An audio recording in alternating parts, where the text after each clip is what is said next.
Good evening. Welcome to the Chazara of the Shir on Parashat Shemot, Sefer HaGeulah, Tafshin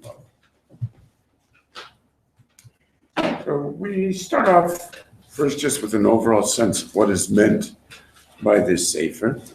And as we often do, mention the Ramban, the beautiful understanding that he has in the transition between Sefer Bereshit and Sefer Shemot. He points out the differences between them. So at the end of Sefer Bereshit, he talks about Hishlima Katuv Sefer Bereshit, Shu Sefer HaYitzira. Sefer HaYitzira includes the Chidush Olam, Yitzirat Kol Notzar, includes the Nikrei HaAvot, because they are the Yitzira, basically, of the continued presence of Yisrael.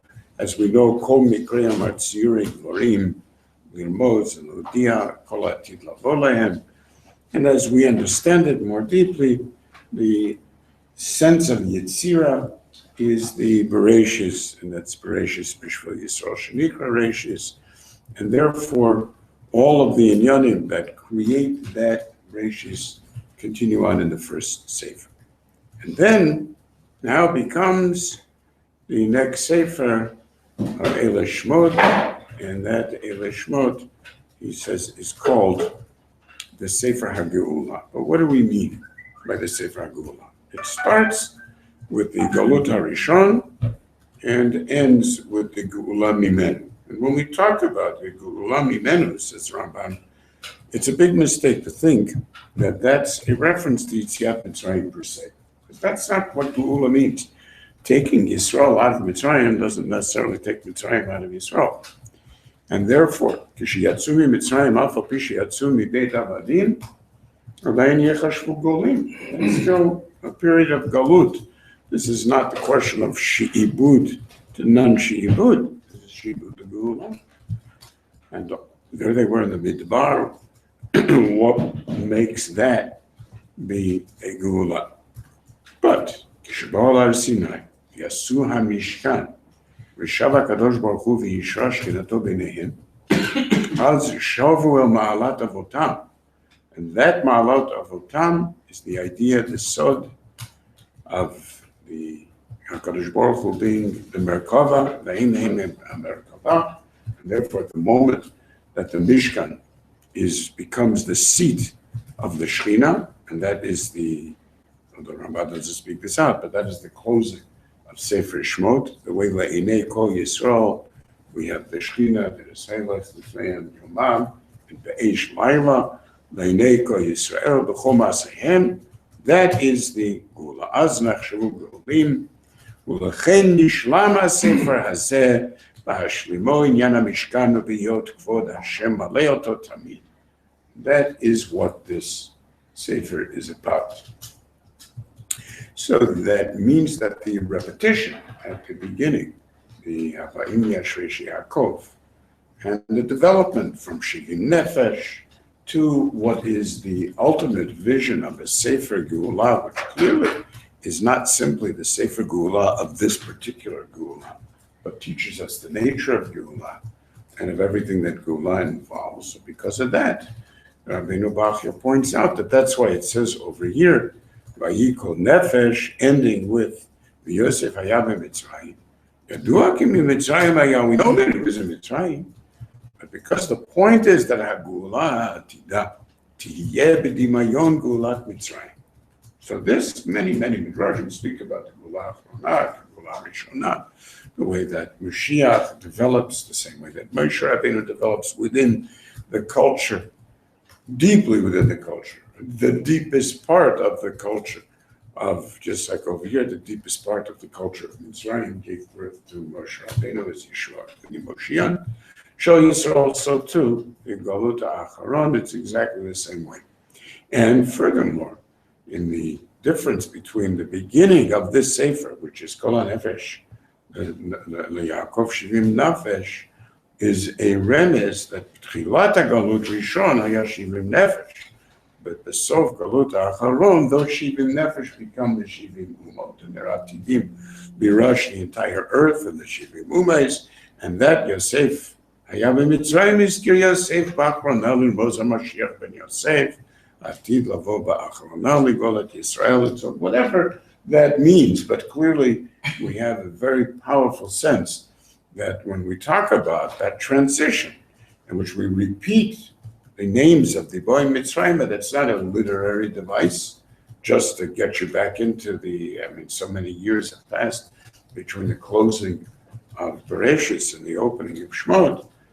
That's fine from a literary point of view.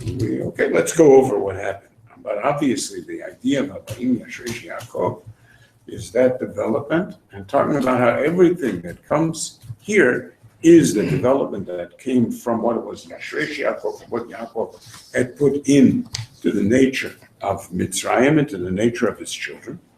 And because of that, we have in the Midrash Tanchum over here in Shemot, that when it says Ba'im Mitzrayim, so the Medrash asks, Ba'im, this is so many years later. Yamim Harbe Mishabot, Elo Kol Zman, Sheyosef Kayam, and so on. And therefore it says Ayom, and Kitzkilo Oto Ayom Nichnas Mitzrayim. When it says Et Yaakov Ishu Beito, it means that all of this is Bikocho Shel Yaakov. When it stresses Ishu Beito, what it means is that Yaakov Avinu wasn't even Yerid in Mitzrayim until he was already Mener for Peretz and Chetzron, which would be the ultimate growth into Malchus. That's why it's Ishu Beito. Everybody long enough to be Mezavik them, and was Mezavik Lehem Nashim, and that's Ishu Beito Bo.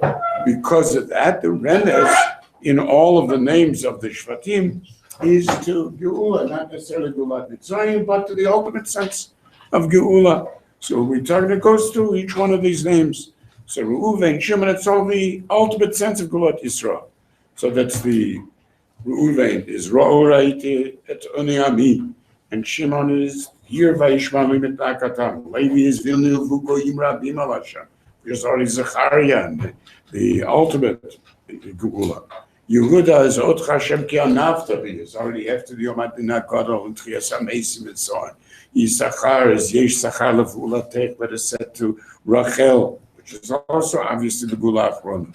Zvulun is a reference to the Beis HaMikdash, Abono Baniti Beit Zvula. Binyamin is Nishpash, and Biyamino, Bizra Uzo. Dan is here. Gamata Goya Shevot Dan Anochi. Naftali is Nofet Tofna Siftotech Kala, Siftotech Kala. And the God is a reference to the man. Aman Gezerah God. Asher is Yishuatchem Kol HaGoyim, also the Gula Atida.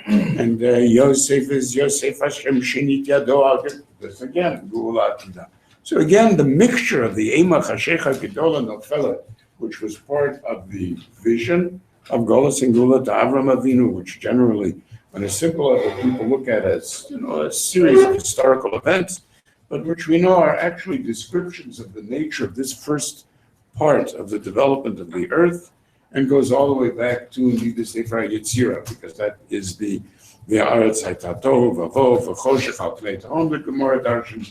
Each one of those can get exactly the same Ema Chashecha Gedola Nofelet phases, and obviously that's not simply history, but it's part of what it means Bereshit Bara Elokim et Hashamayim v'et Haaretz. So all of that is our opening of the Habaim Yashresh Yaakov.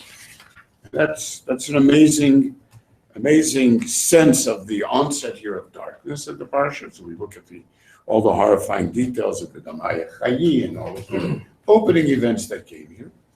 And we're looking forward to Gula. And of course, what happens is instead a collapse into a Pekida B'Alma, as the Gemara puts it, in which everything appears to go nowhere. And Moshe Rabbeinu himself articulates that at the end of the parsha. He tells HaKadosh Baruch Hu, I told you I shouldn't have gone. It's ridiculous. I always said it was ridiculous. The Medrash says it was a heck of a chutzpah, Moshe. And say I told you so. Melech Vachei HaMachi, it was pretty rough. So the Malach HaShoyes wanted to be Pakeabo, be Sadir, and HaKadosh Baruch Hu, like it was belonging to Israel, and so on. Everything is the Shem Shemayim. He's really only interested in Israel. So.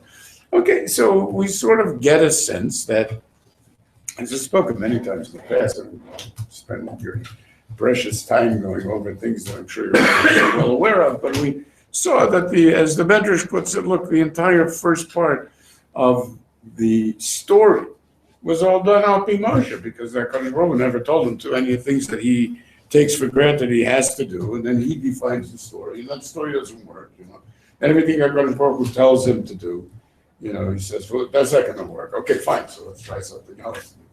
I mean, it's ridiculous, even to the point where, Kadosh Baruch Hu doesn't go to Paro. His response is, so what do I say when I come to Yisrael? I never told you to go to Yisrael. Okay, fine, you want to go to Yisrael, all right, so, so they need to know who sent me, so what name should I tell them? Tells him his name, that's not a good name. Bad idea. Okay, fine, so tell him this name. Yeah, good, Okay, so then, you just tell them that I sent you, they'll believe it. I don't believe it. Are you going to believe it? No, I got to show them, all right, fine, so do this oath for them. That's okay, here's another one. If that doesn't work, here's another one. And it just keeps getting worse and worse, until finally, at the end, when Moshe says, I told you, so Baruch says, no, I told you actually, and why don't we try it my way now? And this is the beginning of next week's parak, which is a funny way of understanding the story, and that becomes the medrash that's based on the pasuk in Mish, in Kohelet of Mi Asher Yavo Acharei HaMelech, Et Asher Kvar Asu. I mean, for heaven's sakes, the Baruch Hu is also about Moshe Rabbeinu's got his own idea. Then he comes to complain about the failure of the idea. And at the end, he says, I told you it wasn't going to work, and and not only didn't you save anybody, you made things worse. And what's the point of making things worse? And anybody could figure that out. And it's a very funny end. And of course, we don't really see this much of an answer in next week's budget. It's not clear to us why, in fact, such a thing would happen. I mean, what indeed is the point? So again, in the past, we've seen this in certain simple ways. That periods of Pekida, we've seen that Pekida are part of the process of Geula. They're not an accident of this particular development in history, but rather, as the Gemara says, every Geula is accompanied by a Pekida that fails. So the same thing happens with Merganes Akasha. So initially, when Koresh puts out his proclamation, and the basement is supposed to be rebuilt, and then nothing happens. It isn't rebuilt, all the collapses. Remember, it just happens over a year. And at last, the Gemara Megillah, keeps making excuses. It's this, it's that, another 11 years. It was really meant to be for the time of the Korban. Then the question is, do we count the years of this Belach together with this Belach, the mistake of Belshazzar, the mistake of Nebuchadnezzar, Belshazzar, and Achashverosh, and everybody's all mixed up. Okay, but then what, So finally Daniel says, what the heck's going on? So Ani Daniel Binoti Basfarim says, Daniel also got very confused. And so the Gemara says, okay, that he had the wrong idea, because we needed to wait not from the Nebuchadnezzar, we needed to wait from Bobo, but wait a minute, but it says, the Gemara says, well, what about the pasuk that says directly from the onset of Bobo? That's the year before the Nebuchadnezzar. Oh yeah, that was just Lipkina B'Yamba. I said, and Koresh even says that, Hashem Pakad, a liar, okay, fine, so I did. So here's the Koresh proclamation. It makes a bunch of difference in the Balfour proclamation. What comes when we get a proclamation? That's the Pekida. Okay, so what's the point? It's the same idea. Okay, so one simple way of understanding it is that, and it's certainly true as far as it goes, one simple way of understanding it is that the Pekida is a requirement to work out what isn't true. So basically you get a mythic vision of what the nature of Geula is, and that gradually develops into a religious idea, some kind of every group has got its vision who the Messiah is. This is going to be, I'm waiting for Mashiach now, so he can't come. The other guy's waiting for another Mashiach now, so he can't come either. But basically, all of these ideas, as we've seen in our own time, which was the Pekida of the original creation of the state of Israel, we have these competing ideas. What is it supposed to be, and how's it supposed to be? And basically, all of these ideas play themselves out in rapid procession. They all collapse. Nobody knows what's going on, and they say, I don't know what the heck does that have to do with Geula, and they completely forget about Geula. So all of the issues that are the process of Geula, they don't even realize anymore the process of Geula. So from all of the excitement that was initially there, when we're finally $1 trillion down the road, and you've already got people movers that are going to bring them to some place where nobody else has any desire to get to, which is the Harabais. They make this crazy train that goes there. They go places where you could walk all the way from coming into Yerushalayim straight to crazy places that Harabai, and we walk there. And so on. They don't even know what they're doing, but it sort of all gets done. You have this amazing development in which everybody's questioning the sanity of the government that does these crazy things. And it all turns out to be serving a function that you didn't even realize you were serving. And that somehow is what happens across the board. So we need to go through these steps. Okay, so Moshe Rabbeinu was the first casualty, so to speak, of all of this, the belief and the simple meaning of Pakod Yivkod Elohim Eschem, and the code words that were given over to Sarah Asher, and the way that Yaakov and Yosef gave over these words, and the importance that was attached to it, the vision that was connected to it.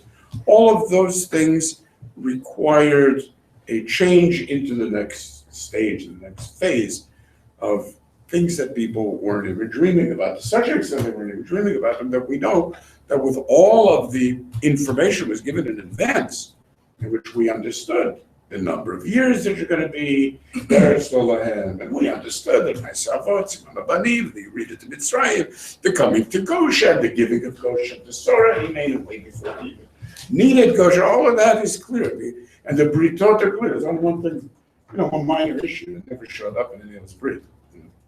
Kabbalah is a third. Nobody said anything about that. There's never any Brit or Kabbalah. Here it turns out that might be important. Maybe that has something to do with things, but. Again, so nobody even has a clue as to, so what are the ideas? We know the ideas. No, you don't. You don't know anything about the ideas. Okay, so finally afterwards we'll hear. That's the simple meaning.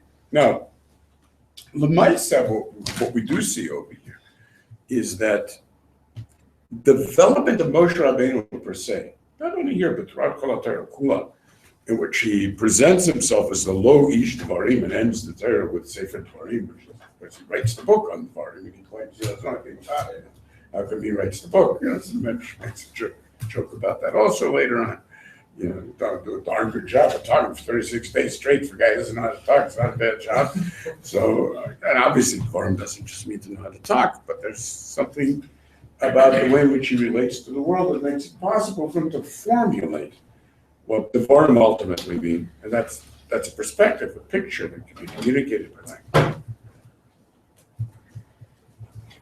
That development takes place here as well. Moshe changes in very clear ways. He changes. Starting off as growing up in the palace and going out to see what's happening with the people in Klal Yisrael, and then taking risks and attacking the Mitzri and in the end, getting disappointed, running away, spending all those years, maybe 60 years over in Yisro, the change in that, and then he's growing into the Nevi'as, and he's bringing his wife back with him, and then suddenly his wife, but then all kinds of changes.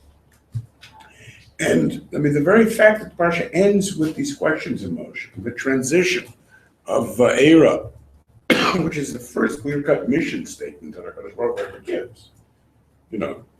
Look, I'm telling you right now what this is about. So we have the 5 Lashonos of Gugula, and we have the meaning of the Shua to the Avos. We have the first direct Kabbalistic analysis by HaKadosh Baruch Hu himself of the way in which he's made with the Olam. That first I used to be El Shaddai, and that's how I was Megala myself, and that was the Anhaga, years of Yetzirah.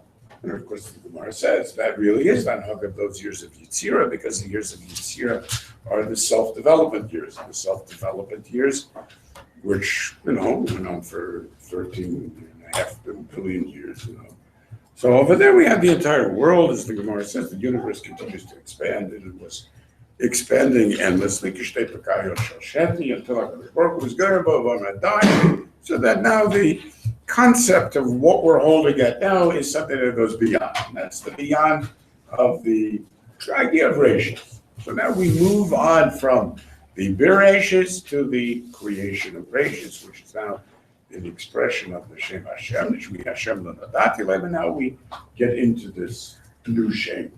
That's amazing. I mean, it's such a powerful statement that in the end, the Kotel Kula basically is summed up with those opening words in Va'era. So, so he says, I was Nishmat Avram, Yitzhak, Yaakov, and so on and so forth. And then the closing of the Torah says the same thing. Okay, Moshe Rabbeinu said, Leimor, Zodar, Shemishvati, Avram, Yitzhak, Yaakov, Zarchat, they're quoting Va'era, and I'd like to go report to them that that's what I did. As I told, it's basically one quick-cut story.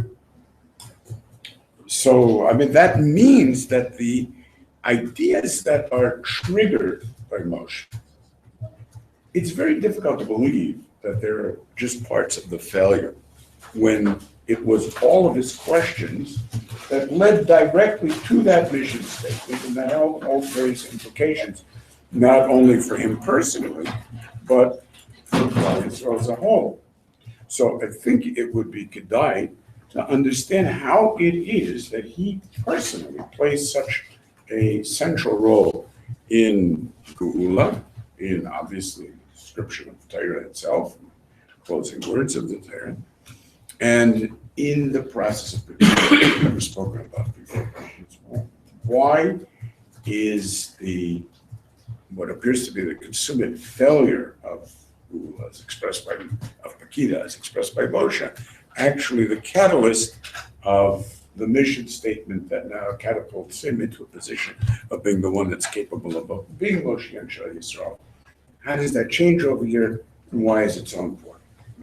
With all of this understanding of the Divine Yashresh Yaakov and the B'damaya Chayi and all of the horrifying things that are taking place, there's not that much focus, surprisingly little focus on what's taking place in terms of specifically what's taking place. Instead, the focus is always about what those events cause in terms of our response to them. And so we have the anti-Semitism responded to by the stories of the midwives, and how they go out of their way. We have the fact that the children are being killed. We have the responses, the whole story of Moshe. But it's not so much that this is about that problem. It's about the responses to those problems.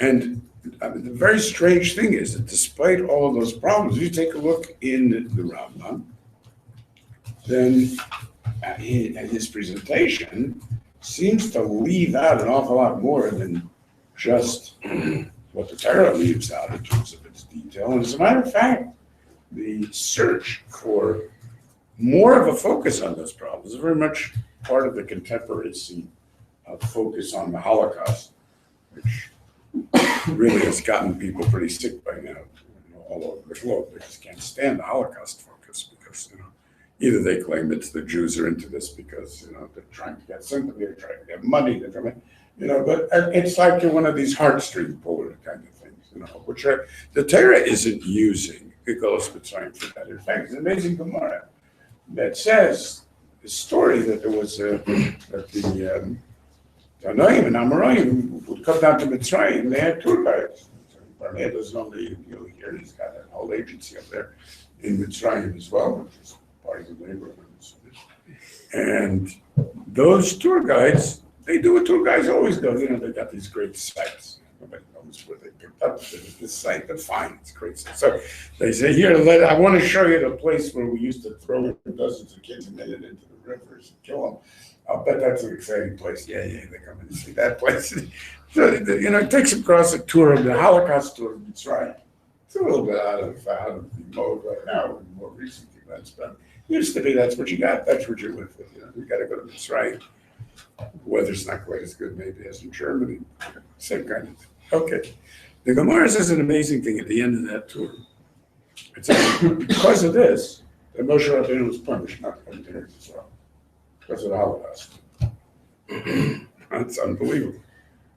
In other words, the focus, which was Moshe Rabbeinu's focus at the end. It's Hatzelo Yitzel Tadamecha, so as the Gemara tells us, I'm sure that you have very grand ideas, about how it is that this is all going to work out and everything. I don't have any doubts about them. Yodati shesof chalagolam. Obviously, this is part of a plan. But I mean, how are people supposed to put up with a plan in which there are kids being crushed every day under the bricks of these buildings? And you don't seem to care in the least. It's very sharp language again that Moshe is using against the HaKadosh Baruch Hu. What do you care about these kind of things? You have such highfalutin business, but we're just simple people. This bothers us. It was Al-Dover essentially that the Gemara seizes the interrelationship of that loss, Ata Tireh, which is you won't see the Knesset Eretz Yisrael, is basically this psychology. Look, where does that failure come from? I mean, where would it come from? Why is it necessary? How is it built in to the development of the Parsha? So, with taking all of that into consideration, when we get to the Rambam's description of the story from the beginning until Yetzias Mitzrayim, whether he's talking about basically the way that the world lived in darkness, and that's part of that sense of, Ema Mashiach Gedola, a battle with darkness. Here he describes how it was that the first mistakes. It's much easier today to understand the devastation of these mistakes. In the Rambam's time, it was much more difficult than it is for us.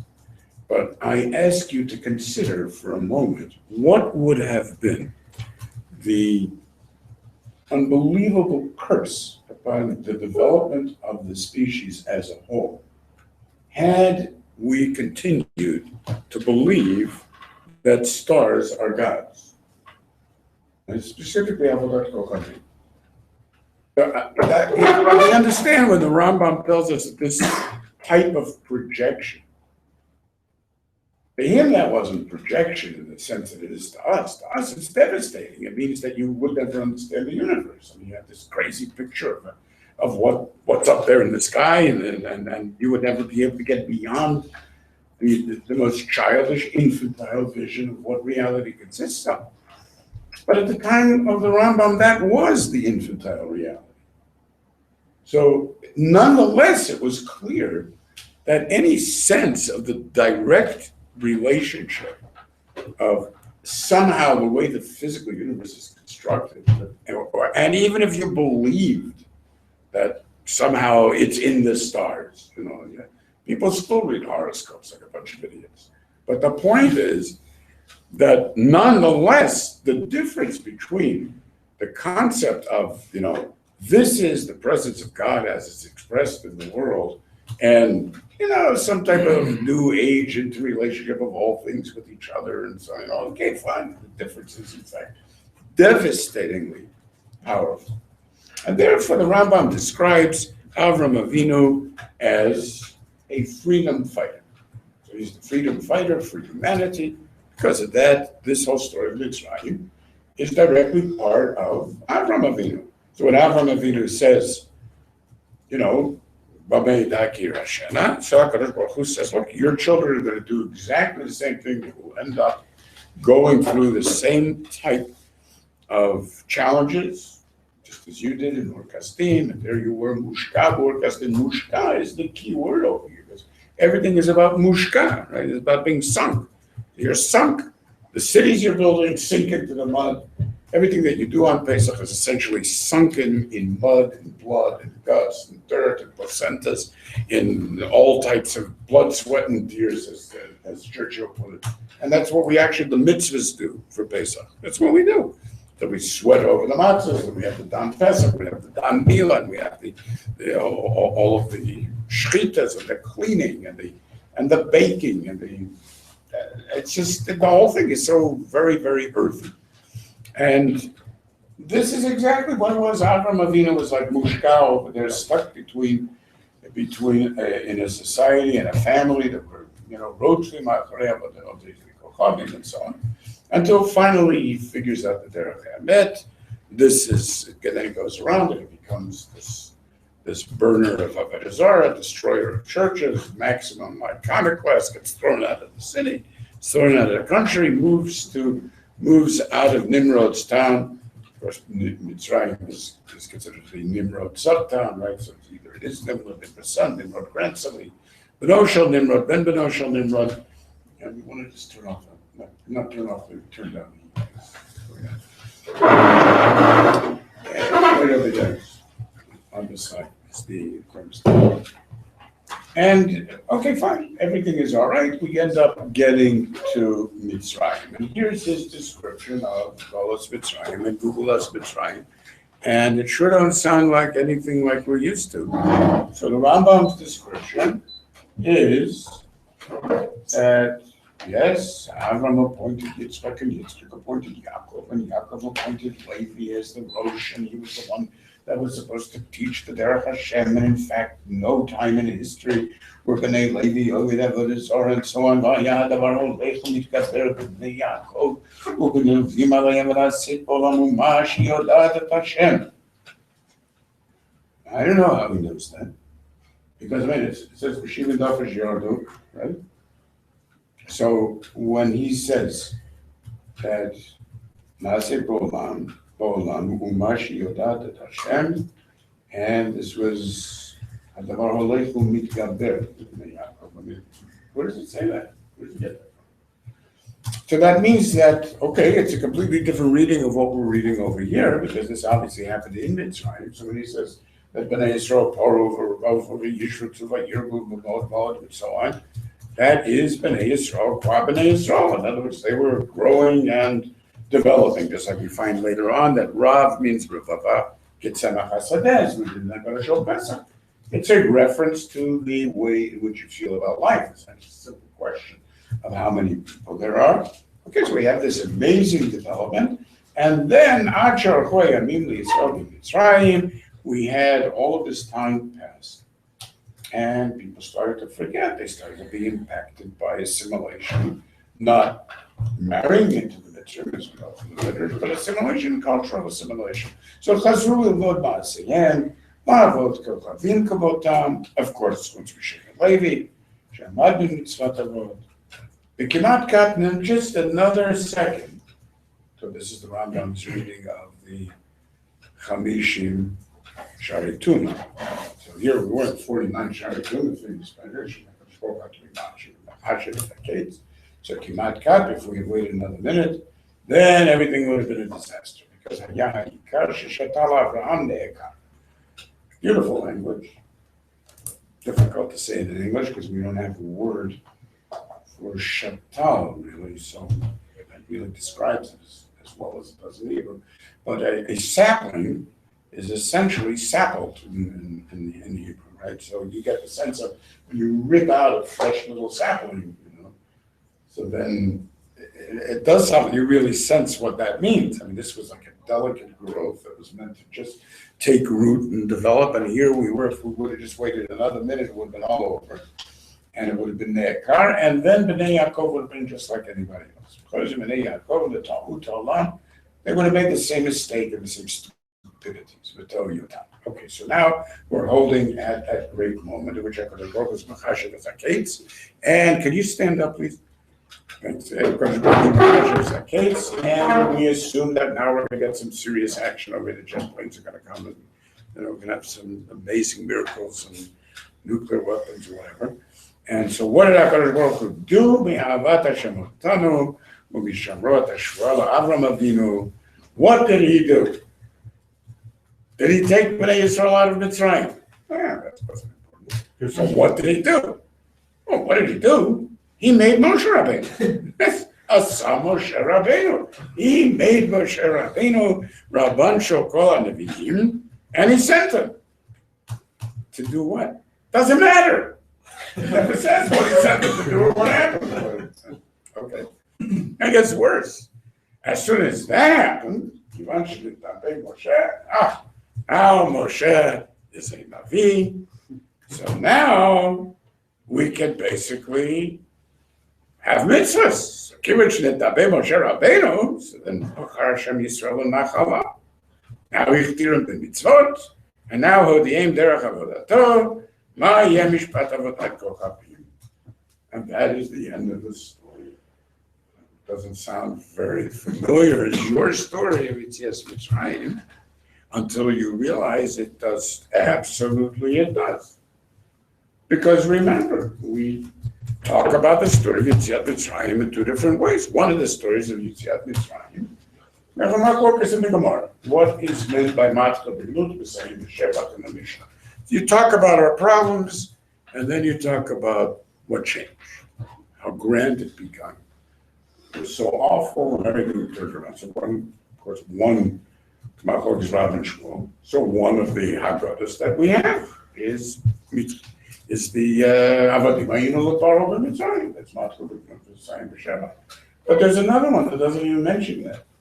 And the other one is Mitchilo de Avodah Zarah, Yuavatina B'Shavtir V'Noam B'Chom L'Avodato. The Rambam is basically describing Arami Ovelavi here. So here he describes Avram in Aram, trapped with Ovelavi's Gechagim, Mushka, Rodfin Acharei Avodah Zarah. Not just making a mistake, being totally dedicated. Okay, so then if that's the case, talking about Minut L'Avodah Zarah, right? Well, who ovading by him is the Rambam says. Because he's a kid, and he's doing what you're supposed to be doing. If this is the religion, you first buy into it until you're 3 or so. But it's okay, so he buys into it. It's $20. You're kidding, already. So, and then he has all of this development and all of this changes. Okay, so Rami Ovidavi, beautiful presentation of Rami Ovidavi. As far as the other presentation, and I'm going to spend a little bit of time on that until this comes to Matzah, wherein, in fact, he describes this idea that there were nisim and iflot that Moshe Rabbeinu did, and we were working for Mitzrayim and so on, and that's the other picture. Now, the thing is, though, that it's very difficult to believe that these are two different stories. Because obviously, there's got to be a real interrelatedness, not just that one is focusing on the end of, Baruch Hu's mission statement next week. So, I'm going to bring you to me, which means that me. And the other one is talking about just, I'm going to save you. I mean, what exactly is the interrelationship of all of this? And the truth is that in the Rambam, it's not just Moshe Rabbeinu's Nevi'us, it's the fact that it needed to be Moshe Rabbeinu as Rabban Shokol HaNevi'im. He's not just Moshe Rabbeinu, he is Moshe Rabbeinu, the beginning and the master of all Nevi'im. There's a couple of things that this could mean. None of them are sufficient, though, when we talk about the real integration of a multiple-level beginning. So first of all, one of the shocking things is that that whole story of 7 days and Moshe Rabbeinu is arguing, they're not going to believe me, they will believe me. HaKadosh Baruch Hu giving you Motot, Mofti, which Moshe Rabbeinu didn't want and wasn't very happy about. The truth is that the Rambam views that discussion, which, mind you, is one heck of a discussion. We're talking about a 7-day argument between the Rav and the Talmud, so to speak. You understand that kind of 7-day argument, nobody ever repeated himself. That's for sure. Not God and not Moshe Rabbeinu. So that means that you're talking about 7 days essentially of negotiations. Don't prepare that kind of thing. Very much to the idea of a takeover. You take over a multi-billion-dollar company. Okay, who's going to remain from the previous management? In order to establish who's going to remain in the previous management, it's going to take a heck of a lot more of 7 days of negotiations to get to the bottom of what is your vision of what the company is going, what is our vision like? Can you live with this? What are the differences and what are the implications? This can go on for months before you decide whether so-and-so is suitable to remain under the new mission. Well, that's essentially what's happening over here, which is why Moshe Rabbeinu keeps saying, but I can't do this because I don't believe in it. I can't share. You're trying to put me into a position in which I'm doing things that I just don't see as being real. So obviously, it's exactly those type of subtle negotiations which you gradually come together to something that both of you can live with so that the plan goes on.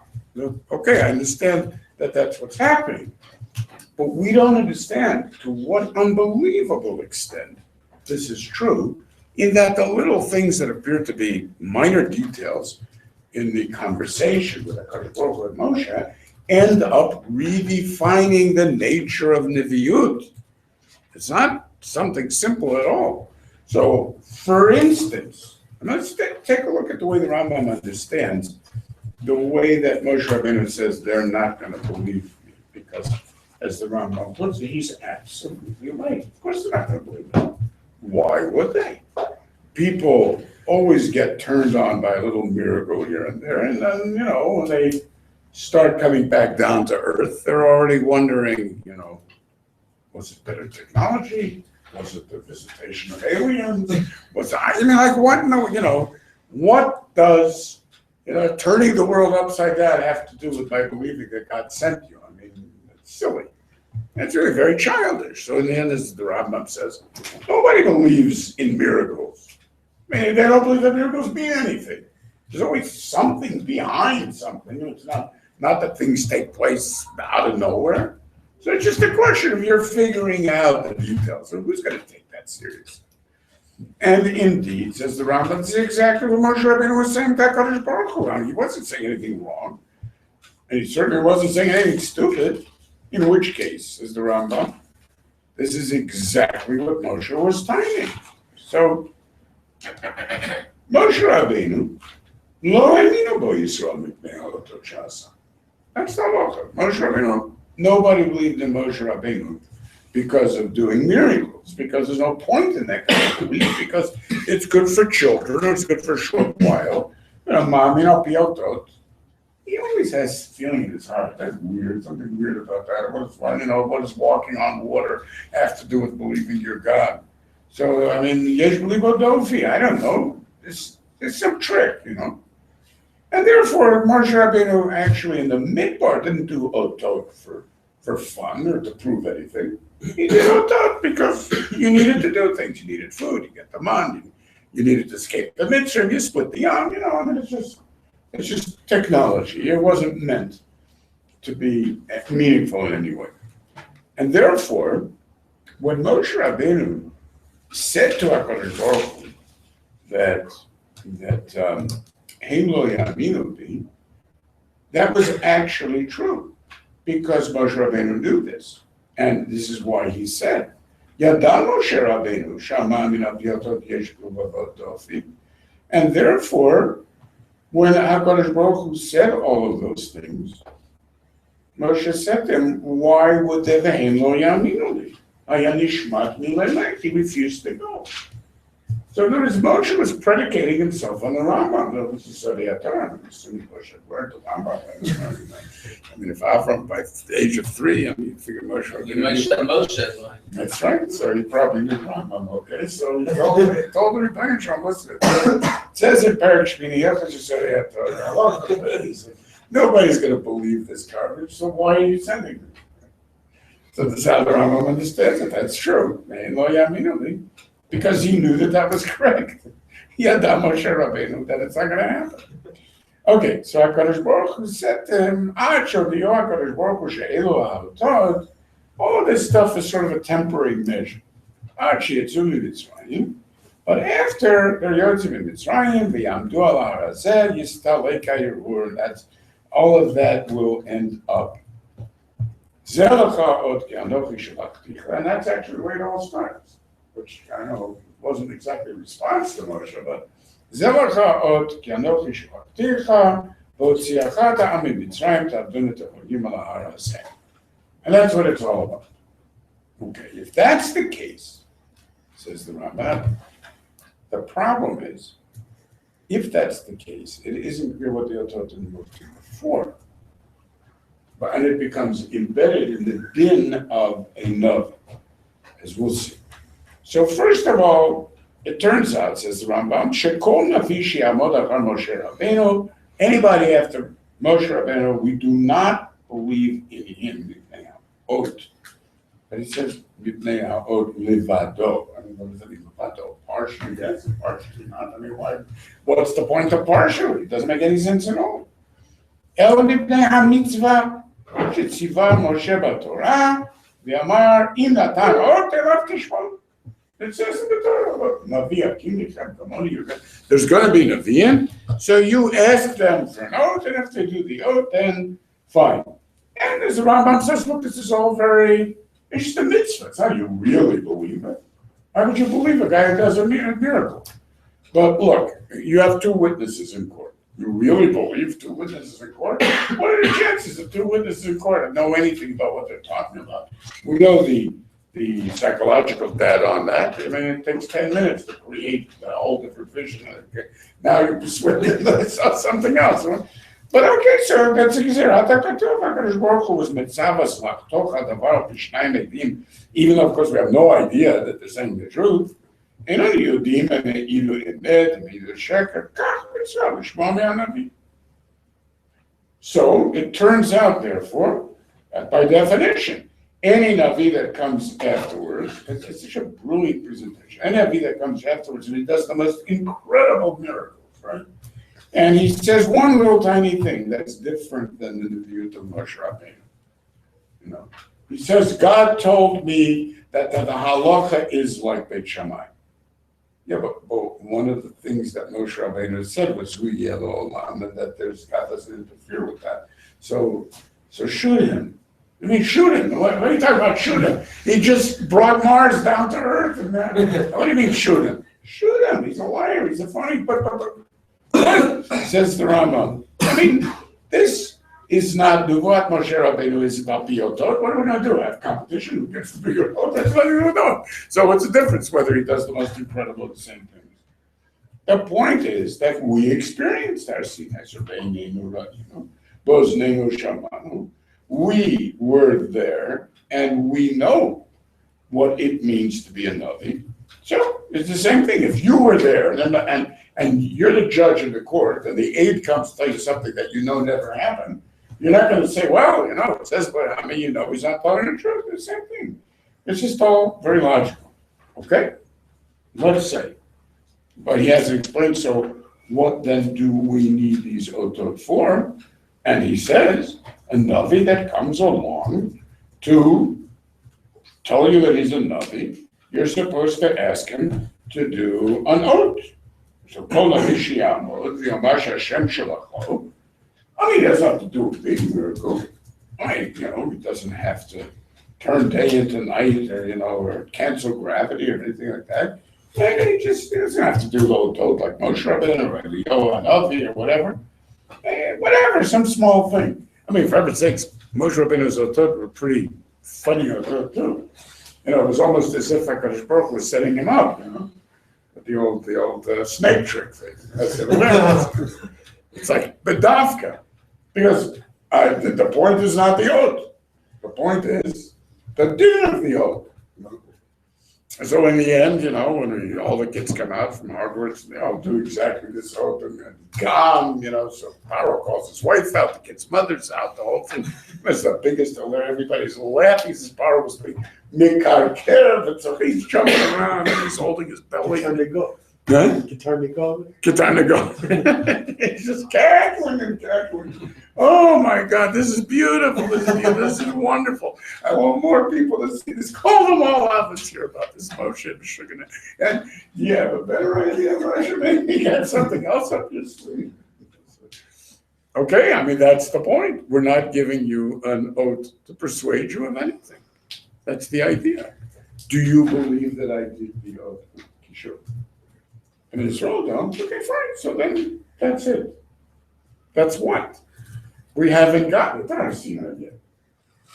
What do you mean that's it? We couldn't have known the halacha if HaKadosh Baruch Hu Zelecha Kadochi Shalachticha in the first place, because in the end, retroactively? So now you're going to know what happened before? Something's very strange about the whole story, right? And yet, I mean, even the closing of the Torah, the Kol HaOtot HaMoftim Asher Asam Moshe L'Nei Wait a minute. Snake tricks? Hogwarts nonsense? What is the Kolot? Now we know it's all silly. You know? And that's the closing words of the Torah when it was just meant to be like sort of a halacha trick. Something is going on that seems to go beyond the kind of things that we were thinking. Okay.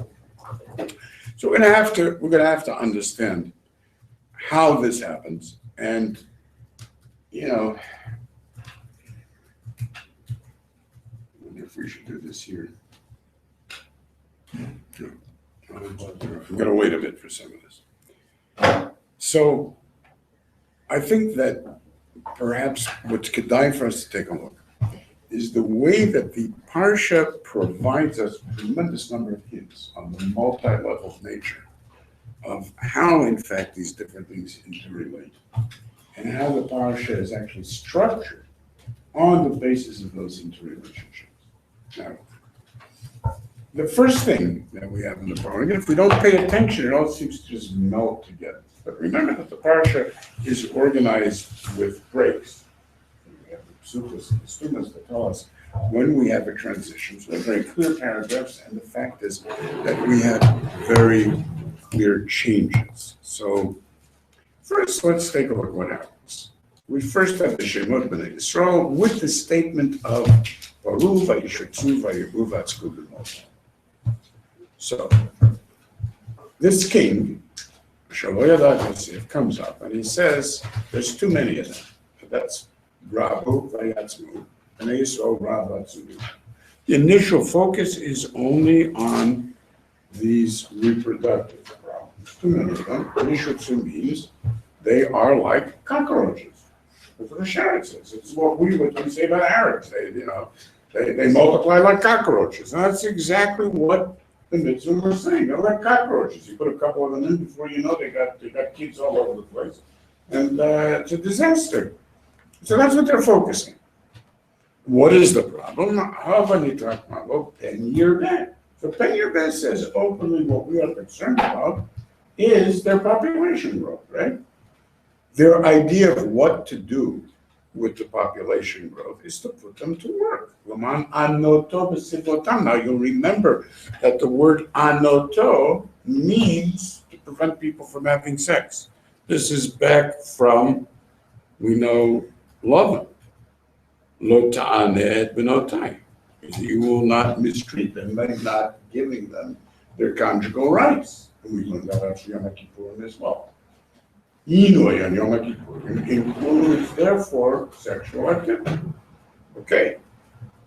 So the Ma'anan October Sivutam, of course, we celebrate that point in the Haggadah Shel Pesach, in which Vayeda Elohim means to Prishat Derech, which was impossible for them to have any time for each other, and certainly they didn't have any energy. The poor guy comes back after killing himself all day. Who's got time for sex? And because of that, there's not going to be any kids.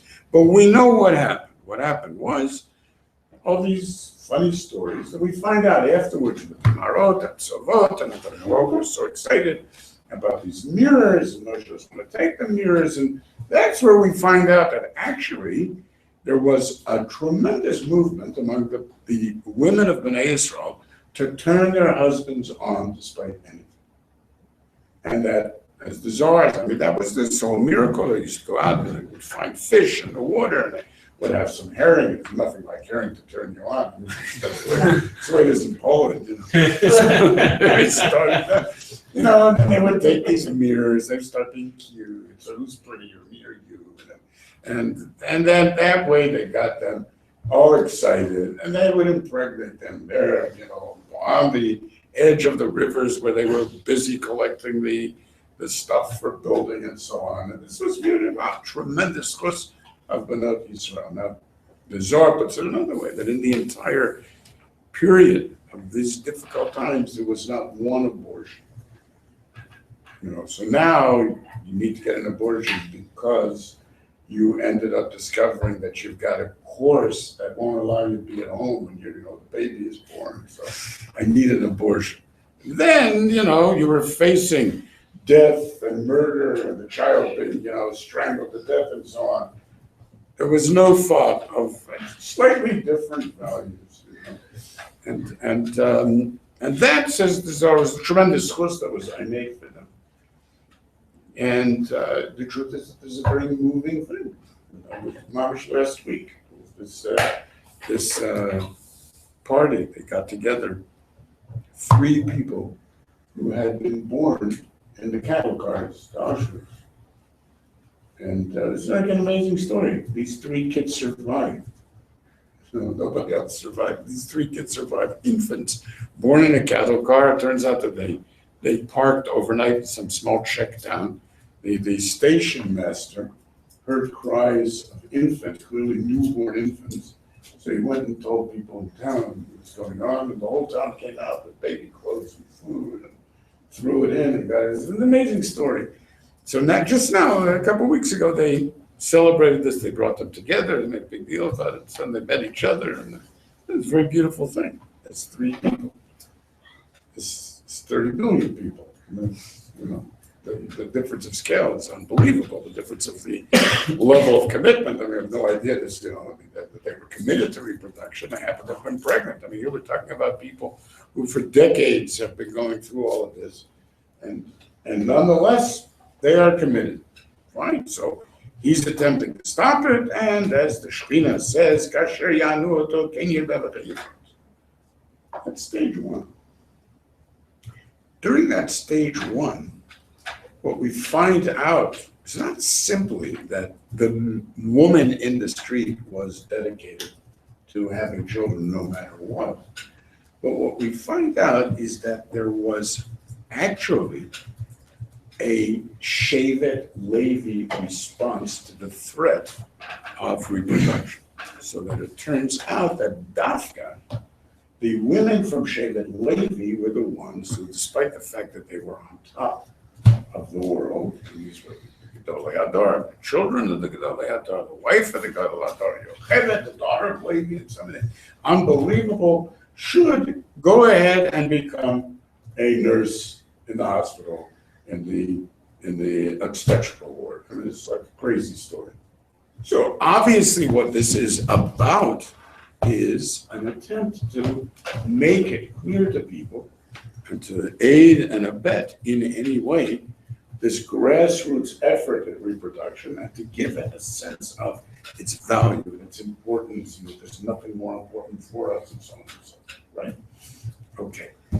What Paro attempts to do, because of that, this is the next stage.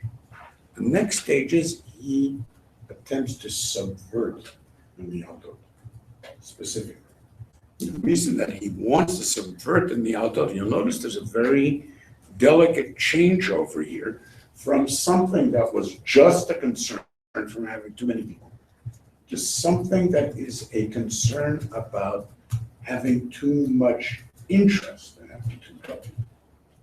So because of that, this is the beginning of what becomes this massive effort to delegitimize the uniqueness of Yisrael, which is why, as a Medrash puts it, he obviously couldn't have been so dumb as to think he's going to control population by getting rid of 99 out of 100 sperm banks. It's a ridiculous way. As Haman puts it, man, this guy's out of his mind. He's nuts. Nobody ever taught him the birds and the bees. This is ridiculous.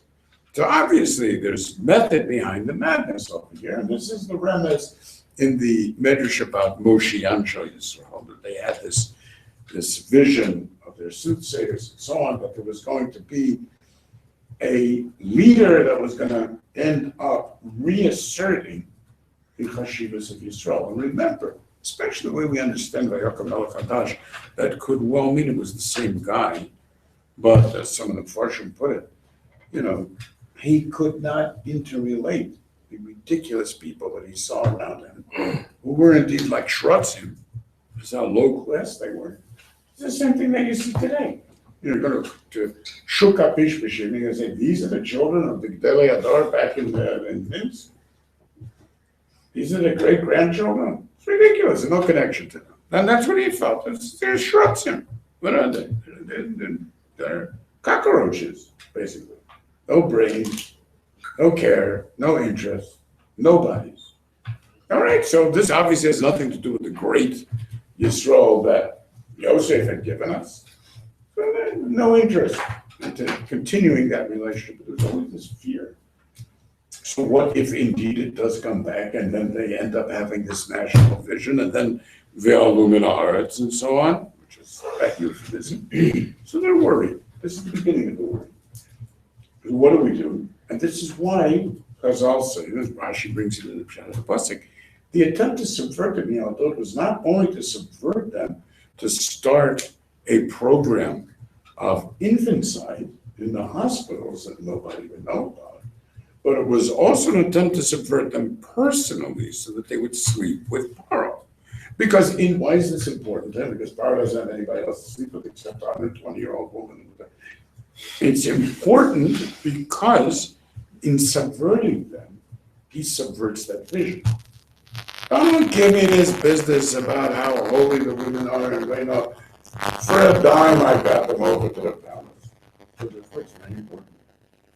Indeed, it's only upon, that's supposedly this first version, it's only upon their rejection, not only the rejection of Paro's overtures, so they're standing up front and going, yeah. So basically saying, what is the exact opposite? You're not going to have anything to do with us. And if we give you a blame, how could you do this? You're going to try to just bring in the minds and wasn't. No. So that idea led to the next question.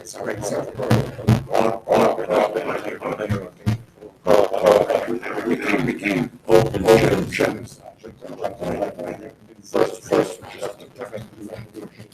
then it was a genocide. And now it became a genocide. That came about with that beginning and of that first section. The second section describes this amazing story. So it starts out with a story of a little girl who's 5 years old, and her name is Miriam.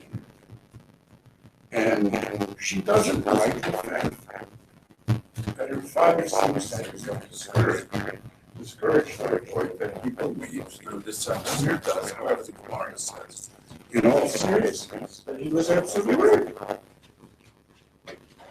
Because the is speaking correctly, we should make a gezerah. This is talking about back in their time when things were absolutely horrific and but there's no way out of this. We should make a gezerah that it is usher to get married and usher to have children, and let Zara Shel Avram just disappear. If God doesn't want to do his share, we're not doing our share. So we're making a protest. No one will listen. They all get turned on. They end up, we're always turned on, and there's no way we can do it. So, Ein goes ring gezerah. Let's see. Well, better they should be showing and going. They see if they're going to get married, let them think they're doing the right thing. We don't want to tell them how terrible it is to get married. That's exactly what Amram said. It's really weird. So we laugh at it, and apparently it's a real hanogah sometimes. Comes along his daughter. And the point that she makes is not that he's wrong, but that his gezerah is kasha mishal paro. It may be that you're right, but it doesn't matter. You're essentially eating the enemy. If he wants us to disappear, then we bedavka have to screw him by appearing. That's the one. And that's her taina. Okay, so now she becomes the beginning of this kernel of resistance. This resistance is coupled to an avias in her, in which she says, and my mother is going to have a son who is going to end up being Moshe Shel Yisrael, the very thing that Paro is terrified of. So he wants to get rid of that. That's why he wants to get rid of the boys. He doesn't care about the girls because he doesn't think they may be carriers of visions, but they're not going to do anything with it. They don't have them to go out there and right. So, an amazing story happens in which Paro's own daughter shares this vision. And she has decided she is going to become Yisrael.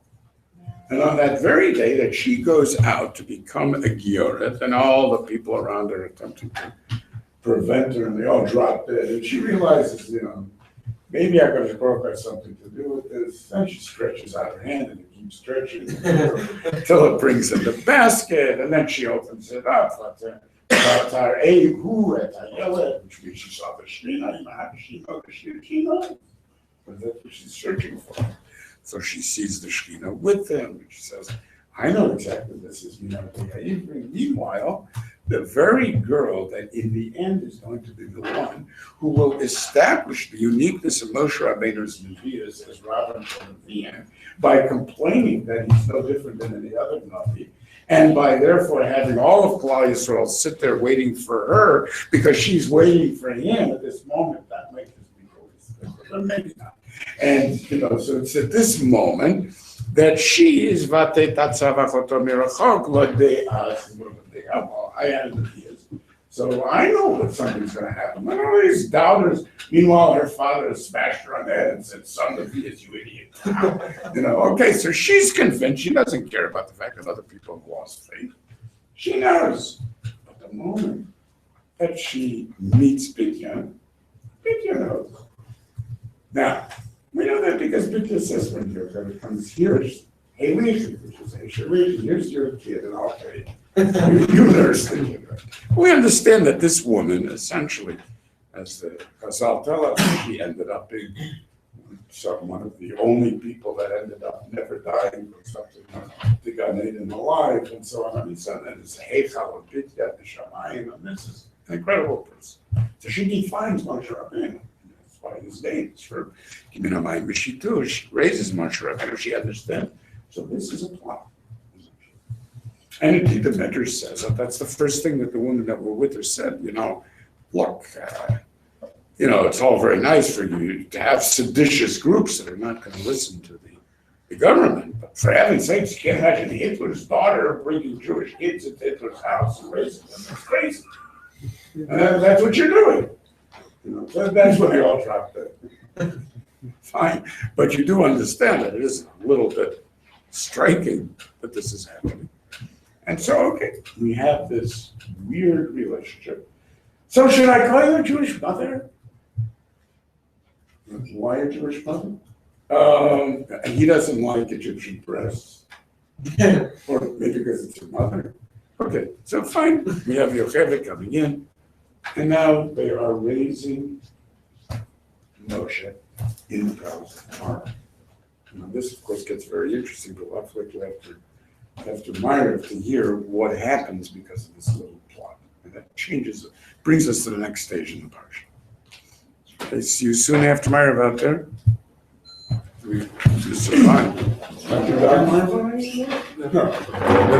Was Miriam's whole point was that listen, Dad. Was Miriam's whole point was that listen, Dad, you're doing something wrong because he said okay, I don't want to be introduced. You want to see another option to Right. It's like a double.